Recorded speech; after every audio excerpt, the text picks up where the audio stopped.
তাইজুল ইসলাম নাকি এই মুহূর্তে বিশ্ব ক্রিকেটে সবচেয়ে আন্ডার রেটেড বোলারদের একজন, কিংবা the most under rated bowler, এরকম একটা আলোচনা তো শুরু হয়েছে দেখলাম। কি মনে হয় আপনাদের, আসলে কি তাই? এটার সিদ্ধান্তে আসার জন্য আপনাদের কিছু পরিসংখ্যান ঘাটা জরুরি। আপনার কষ্ট করতে হবে না, আপনার হয়ে কষ্টটা আমি করে দিচ্ছি।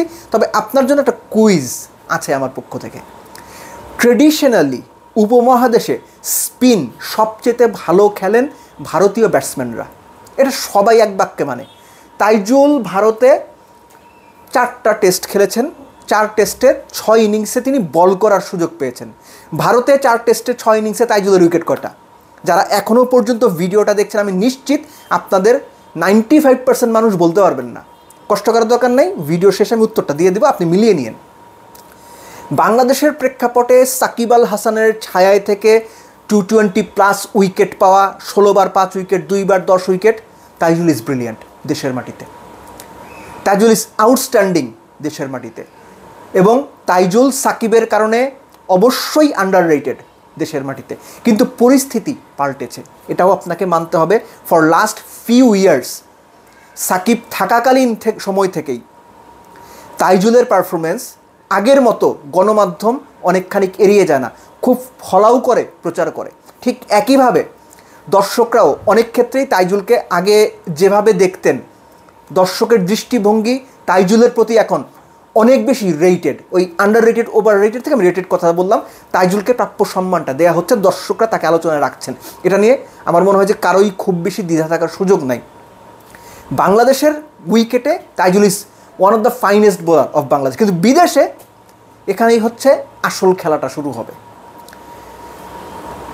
16 টেস্টের 26 ইনিংসে বল করে বিদেশে তাইজুল 50টা উইকেট নিতে পারেন নাই। যারা ওয়ার্ল্ড ক্রিকেটের টপমোস্ট স্পিনার হিসেবে বিবেচিত হন তারা গড়ে প্রতি ইনিংসে 2 বা তার বেশি উইকেট নেন। মুরালিধরনদের ক্ষেত্রে সেটা আরও বেশি। রাঙ্গানা হেরাতের ক্ষেত্রে আমি লেফট আর্মার স্পিনার দিয়ে উদাহরণ দিলাম দ্বিতীয়টা। রাঙ্গানা হেরাতের ক্ষেত্রে সেটা 2.59, গড়ে প্রতি ইনিংসে প্রায় 2.6 উইকেট করে নিয়েছেন রাঙ্গানা হেরাত। আর সেখানে আমাদের তাইজুল কি করেছেন? 50টা উইকেট পাননি 26 ইনিংসে।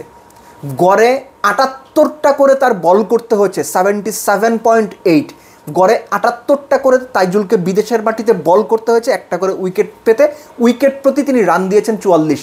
এই স্ট্যাট 16 টেস্ট 26 ইনিংস 47 উইকেট, 4 বার 5 উইকেট, 78 তার স্ট্রাইক রেট, 44 তার গড়। এটা কখনো কোনোভাবেই একজন টপ রেটেড প্রিমিয়াম বোলারের, কোনো পার্ট টাইমার না, প্রিমিয়াম বোলারের স্ট্যাট হিসেবে গ্রহণযোগ্য না। হ্যাঁ, average bowler, that is fine. তাহলে কীভাবে আমি তাইজুলকে ওয়ার্ল্ড ক্রিকেটে আন্ডার রেটেড বলি, দ্য মোস্ট আন্ডার রেটেড বা among the under rated bowlers এটা বলি? সুযোগ বোধ হয় নাই।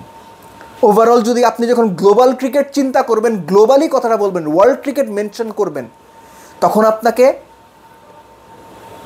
হোম কন্ডিশনের বাইরে নিউট্রাল ভেন্যু কিংবা অ্যাওয়ে সিরিজগুলোর পারফরমেন্স সবার আগে বিবেচনায় নিতে হবে। নিজের দেশের মাটিতে বাংলাদেশ অস্ট্রেলিয়া ইংল্যান্ডকেও টেস্টে হারিয়েছে। টি20 বিশ্বকাপের আগে অস্ট্রেলিয়া নিউজিল্যান্ডকে বাংলাদেশ সিরিজ হারিয়েছে, এবং কি লাফালাফি করেছি আমরা।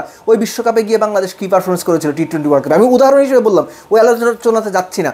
আপনি টপ প্লেয়ার হইতে হইলে আপনাকে বিদেশের মাটিতে পারফর্ম করতে হবে, অ্যাওয়ে কন্ডিশনে, নিউট্রাল কন্ডিশনে পারফর্ম করতে হবে। তাইজুল সেটা করতে ব্যর্থ অবশ্যই আমি বলবো না, কিন্তু টপ রেটেড পারফরমেন্স তিনি করতে পারেননি। এখন আপনি আপনার হিসাবটা মিলিয়ে নেন, তাইজুলকে আপনি ওয়ার্ল্ড ক্রিকেটের প্রেক্ষাপটে, ওয়ার্ল্ড ক্রিকেট বলছি আমি, বাংলাদেশ ক্রিকেট না, দ্য মোস্ট আন্ডার রেটেড বা আন্ডার রেটেড বোলারদের একজন করে মনে করেন কিনা। আমি বিশ্বাস করি বা মনে করি বাংলাদেশ ক্রিকেটের প্রেক্ষাপটে তাইজুল আন্ডার রেটেড ছিলেন, কিন্তু এখন আর তিনি আন্ডার রেটেড নেই।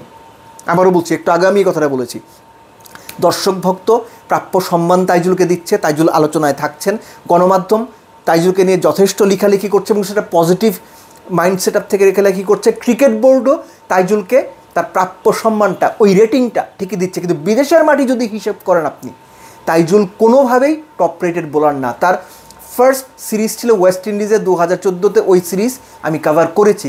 ফার্স্ট ম্যাচেই তিনি 5 উইকেট পেয়েছিলেন, সম্ভবত সেন্ট ভিনসেন্টে ছিল সেই খেলাটা। ঠিক একইভাবে তিনি সবশেষে 5 উইকেট পেয়েছেন বিদেশের মাটিতে, সেটা ওয়েস্ট ইন্ডিজে। ইন বিটুইন তিনি সাউথ আফ্রিকা, শ্রীলঙ্কাতে একবার করে 5 উইকেট পেয়েছেন, দ্যাট ইজ ফাইন। কিন্তু টপ রেটেড বোলার যদি বলেন বিদেশের কন্ডিশন হিসেব করলে, তাইজুল অবশ্যই সেই টপ রেটেড বোলার বিদেশের মাটিতে না।